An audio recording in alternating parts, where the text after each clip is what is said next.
জয় জগন্নাথ। আজ আমরা ঘুরে দেখব কলকাতার সবচেয়ে প্রাচীন ঐতিহ্যবাহী জগন্নাথ মন্দির। রিডিসকভার অ্যান্ড এক্সপ্লোর ইউটিউব চ্যানেলে সবাইকে স্বাগত। উত্তর কলকাতার পুরনো এক গলির ভেতরে লুকিয়ে রয়েছে প্রায় 150 বছরের প্রাচীন জগন্নাথ মন্দির, যার ইতিহাস ব্রিটিশদের সময় থেকে জড়িয়ে রয়েছে এবং এই মন্দির সম্পর্কে আজও অনেকের কাছে অজানা।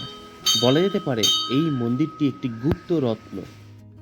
এই মন্দিরটি কোথায় অবস্থিত, মন্দির কখন খোলা থাকে, ভোগ প্রসাদের কী ব্যবস্থা আছে, মন্দিরের ইতিহাস, এই মন্দিরে আসলে আশেপাশে কি কি দর্শনীয় স্থান রয়েছে, এই মন্দিরে কিভাবে আসতে হবে, সম্পূর্ণ তথ্য রোড গাইডের সাথে তুলে ধরা হয়েছে, যাতে এই ভিডিওটি অনুসরণ করে অতি সহজেই এখানে চলে আসা যায়।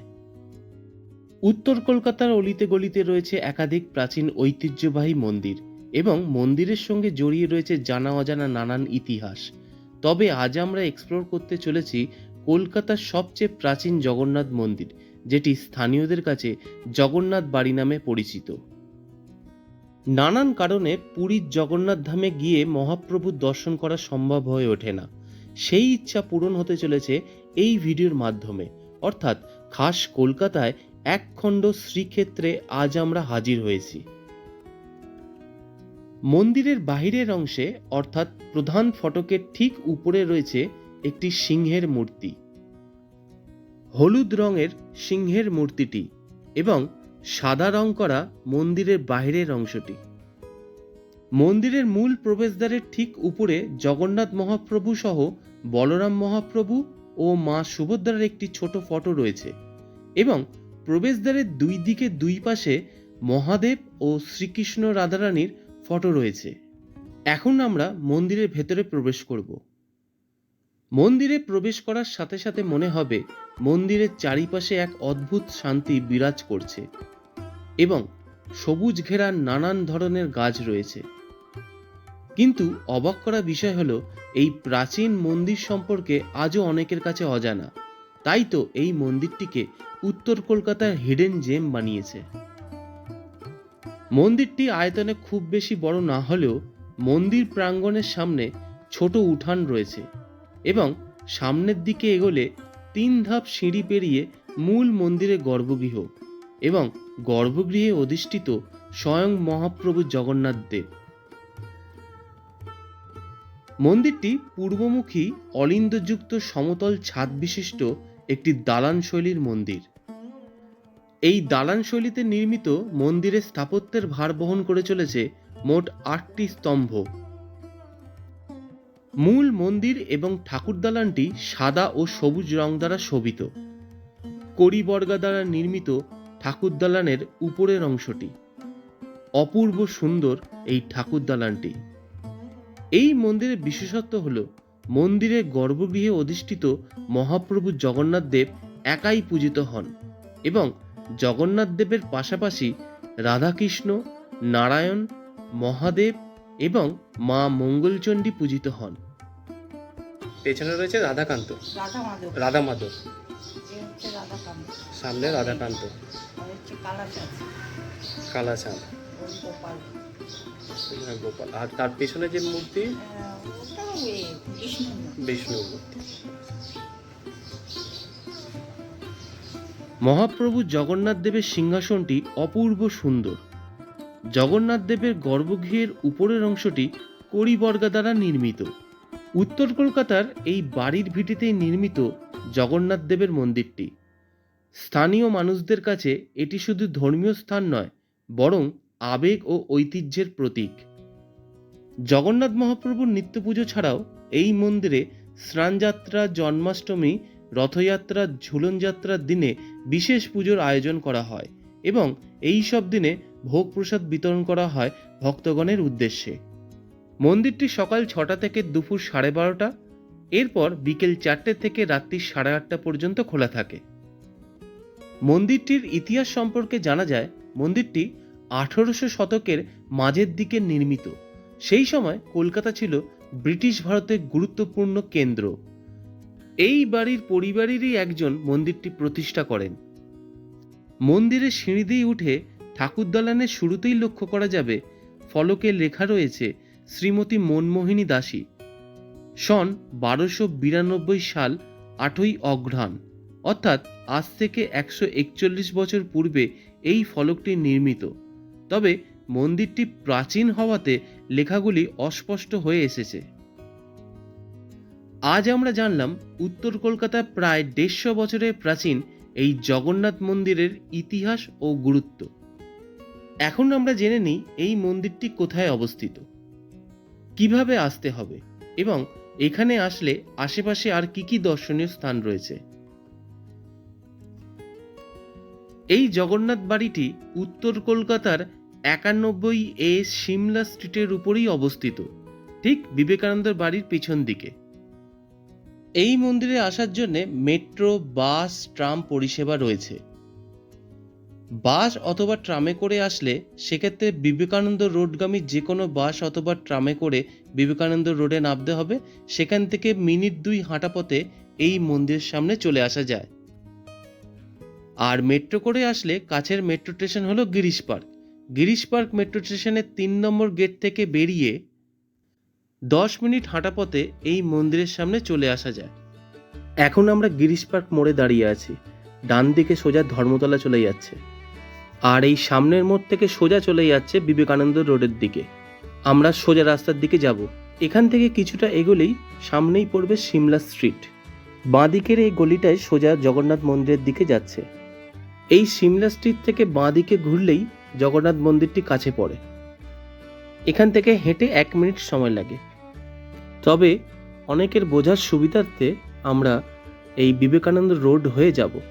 এখান দিয়ে যেতে যেতে ঠিক বিবেকানন্দ রোডের আগেই চোখে পড়বে বাঁ দিকেই রয়েছে নিবেদিতা ভবন এবং Ramakrishna mission Vivekananda research institute. Girish পার্কের মোড় থেকে বিবেকানন্দ রোড পর্যন্ত আসার অটো এবং বাস রয়েছে। বাস নাম্বার 240, 17, L 14A এই বাসগুলি রয়েছে। এখন আমরা বিবেকানন্দ মোড়ের সামনে দাঁড়িয়ে রয়েছি। ডান দিকে সোজা কলেজ স্ট্রিট চলে যাচ্ছে, আর বাঁ দিকে গেলে হাতিবাগান পড়বে। আমরা এই বাঁ দিক ধরেই যাব। এখান থেকে 2 পা এগুলি রয়েছে বিবেকানন্দের বাড়ি। এখন আমরা বিবেকানন্দ বাড়ির সামনে চলে এসেছি। বাঁ দিকেই রয়েছে বিবেকানন্দ বাড়িটি। এই জগন্নাথ মন্দিরটি দর্শন করতে আসলে পাশাপাশি আরও অনেকগুলি দর্শনীয় স্থান ঘুরে দেখে নেওয়া যায়, যেমন বিবেকানন্দের বাড়ি, জোড়া শিব মন্দির, গোবিন্দদেব মন্দির, কালাচাঁদজিউ মন্দির এবং নিস্তারিণী দেবী কালী মন্দির। এই সমস্ত দর্শনীয় স্থানগুলির ভিডিও আমার ইউটিউব চ্যানেলেতে আগেই দেওয়া রয়েছে। সেই সব ভিডিওর লিঙ্কগুলি এই ভিডিওর ডেসক্রিপশন বক্সে দেওয়া থাকবে। এখন প্রতিটি দর্শনীয় স্থানগুলিকে একে একে করে দেখে নেওয়া যাক। রোড গাইডের সাথে এই সমস্ত দর্শনীয় স্থানগুলি এই ভিডিওতে তুলে ধরা হলো। এই বাড়িতেই স্বামী বিবেকানন্দ জন্মগ্রহণ করেছিলেন 12ই জানুয়ারি 1863 সালে। বর্তমানে এই বাড়িতেই এখন একটি মিউজিয়াম রয়েছে। এই রাস্তাটি সোজা হাতিবাগানো হয়ে শ্যামবাজারে চলে যাচ্ছে। আমরা এই বিবেকানন্দ বাড়ির গালাওগা এই পথ দিয়ে ভেতরে প্রবেশ করব, যেটি জগন্নাথ মন্দিরের দিকে যাচ্ছে। এই পথ দিয়ে যেতে যেতে বিবেকানন্দ বাড়ির মিউজিয়াম সম্পর্কে তথ্য একটু জেনে নিই। মিউজিয়ামটি সকাল 10টা থেকে দুপুর 12:30, এরপর দুপুর 2টো থেকে বিকেল 5টা পর্যন্ত খোলা থাকে। সোমবার দিন সম্পূর্ণ বন্ধ থাকে। জগন্নাথ মন্দির দর্শন করতে আসলে একসাথে 5টি দর্শনীয় স্থান ঘুরে দেখে নেওয়া যায় এবং প্রত্যেকটি দর্শনীয় স্থান একে অপর থেকে দূরত্ব 1 থেকে 2 মিনিটের মতন। তাই পায়ে হেঁটেই এই সমস্ত দর্শনীয় স্থানগুলি ঘুরে দেখে নেওয়া যায়। তাই বাসে করে আসলেও 217A, 219, 240, 78/1, 17, L 14A এই সমস্ত বাসে করে এখানে সহজেই চলে আসা যায়। সামনের যে মোড়টি আসছে এটি হলো সিমলা স্ট্রিট। এই ডান দিকেই রয়েছে জগন্নাথ মন্দিরটি। আমরা প্রথমেই দেখেছিলাম ওই বাঁ দিকে রয়েছে সিমলা স্ট্রিট, আর ওখানেই রয়েছে জোড়া মন্দির। এই জোড়া মন্দিরটি বিবেকানন্দ বাড়ির ঠিক পেছন দিকেই রয়েছে। কথিত আছে এই জোড়া মন্দিরটি প্রায় 100 বছরের বেশি প্রাচীন। তাই এই জোড়া মন্দিরটি হেরিটেজ তকমা পেয়েছে। সিমলা স্ট্রিটের উপর এই জোড়া মন্দির দর্শন করে এখন আমরা জগন্নাথ মন্দিরটি দর্শন করতে যাব। 91A সিমলা স্ট্রিটের উপর অবস্থিত এই প্রাচীন জগন্নাথ মন্দিরটি। এখন আমরা এই জগন্নাথ মন্দিরের সামনে চলে এসেছি। এই জগন্নাথ মন্দিরটি দর্শন করে নেওয়ার পর এই রাস্তার উপরেই রয়েছে শতাব্দী প্রাচীন গোবিন্দ দে মন্দির। সামনের লালবাড়িটি হল গোবিন্দদের মন্দির, তবে যাবার পথে কিংবদন্তি শিল্পী মান্নাদের বাড়ি এই গলির ভেতরেই রয়েছে। গোবিন্দদের মন্দির গালগা এই গলির ভেতরেই রয়েছে কিংবদন্তি শিল্পী মান্নাদের বাড়ি। এখন আমরা গোবিন্দদের মন্দিরের সামনে চলে এসেছি। 72 নম্বর সিমলা স্ট্রিটের উপর অবস্থিত এই গোবিন্দদের মন্দিরটি, যেটি স্থানীয়দের কাছে গোপাল ঠাকুর মন্দির নামে পরিচিত। প্রায় 100 বছরের প্রাচীন ঐতিহ্যবাহী মন্দিরটি একটি গুপ্ত রত্ন, তাই এই মন্দিরটি হেরিটেজ তকমা পেয়েছে। মন্দিরের গর্ভগৃহে বিরাজমান গোপাল ঠাকুর। আমার একটি ভিডিও রয়েছে এই গোপাল দে মন্দির নিয়ে, সেই ভিডিওর লিঙ্ক ডেসক্রিপশন বক্সে দেওয়া থাকবে। মন্দিরটি সকাল 6টা থেকে 11টা, এরপর বিকেল 4টে থেকে রাত্রি 9টা পর্যন্ত খোলা থাকে। গোবিন্দদের মন্দিরটি দর্শন করে নিয়ে এখন আমরা শ্রী শ্রী কালাচার্য মন্দিরটি দর্শন করতে যাব। সামনে যে মোড়টি পড়ছে এটি হলো রামদুলাল সরকার স্ট্রিট। আমরা এই বাঁ দিকে যাব, আর এই রাস্তারই ডান দিকে রয়েছে হেদুয়ার মোড়। আমরা এই রামদুলাল সরকার স্ট্রিট ধরে সামনের দিকে কিছুটা এগোলেই চোখে পড়বে শ্রী শ্রী কালাচার্য মন্দিরটি। এখন আমরা মন্দিরের সামনে চলে এসেছি। শ্রী শ্রী কালাচার্য মন্দিরটি প্রায় 100 বছরের প্রাচীন। এই মন্দিরের অপূর্ব সুন্দর গঠনশৈলী যা সকলকে মুগ্ধ করবে। আমার একটি ভিডিও রয়েছে এই কালাচাঁদ মন্দিরের, সেই ভিডিওর লিঙ্ক ডেসক্রিপশন বক্সে দেওয়া থাকবে। মন্দিরটি উত্তর কলকাতার একটি গুপ্ত রত্ন এবং মন্দিরটি হেরিটেজ তকমা পেয়েছে। মন্দিরটি প্রতিদিন সকাল 6টা থেকে 9টা এবং বিকেল 4:30 থেকে রাত্রি 9টা পর্যন্ত খোলা থাকে। বিশেষ করে রাতের আলোয় এই মন্দিরের সৌন্দর্য দেখার মতন। শ্রী শ্রী কালাচাঁদজি মন্দিরটি দর্শন করে নিয়ে এখন আমরা দর্শন করতে যাব শ্রী শ্রী নিস্তারিণী দেবী কালী মন্দির। মন্দিরের গালগা পাশের এই গলি দিয়ে ভেতরে প্রবেশ করেই সামনের দিকে 2 পা এগোলেই বাঁ দিকে আরও একটি গলি রয়েছে। বাঁ দিকের এই গলি দিয়ে প্রবেশ করেই সামনের দিকে কিছুটা এগোলেই রয়েছে শ্রী শ্রী নিস্তারিণী দেবী কালী মন্দির। মন্দিরটি প্রায় 161 বছরের প্রাচীন। উত্তর কলকাতার এই ঐতিহ্যবাহী কালী মন্দিরটি বাংলা নবরত্ন শৈলীতে নির্মিত। এই জাগ্রত কালী মন্দিরটির একটি ভিডিও রয়েছে, সেই ভিডিওর লিঙ্ক ডেসক্রিপশন বক্সে দেওয়া থাকবে। মন্দিরটি সকাল 7টা থেকে 10টা এবং সন্ধ্যে 6টা থেকে রাত্রি 9টা পর্যন্ত খোলা থাকে। উত্তর কলকাতার প্রাচীন জগন্নাথ মন্দির দর্শন করে নেওয়ার পর আগামী পর্বে থাকবে দক্ষিণ কলকাতার প্রাচীন জগন্নাথ মন্দির, এবং আগামী 2 মাস অর্থাৎ জুন জুলাই মাস ধরে পরপর আসতে থাকবে স্নানযাত্রা, রথযাত্রা, পুরীর ভ্রমণ গাইড, পুরীর রথযাত্রা, পুরীতে হলিডে হোম এবং হোটেলের রুম ট্যুর, অর্থাৎ রথের সময় কোন হলিডে হোম বা হোটেলে থাকলে রথযাত্রা ভালোভাবে দর্শন করা যাবে, পুরীতে রথ দর্শন করার সময় কি কি সাবধানতা অবলম্বন করতে হয়, সমস্ত কিছুই থাকবে রিডিসকভার অ্যান্ড এক্সপ্লোর ইউটিউব চ্যানেলে। জয় জগন্নাথ।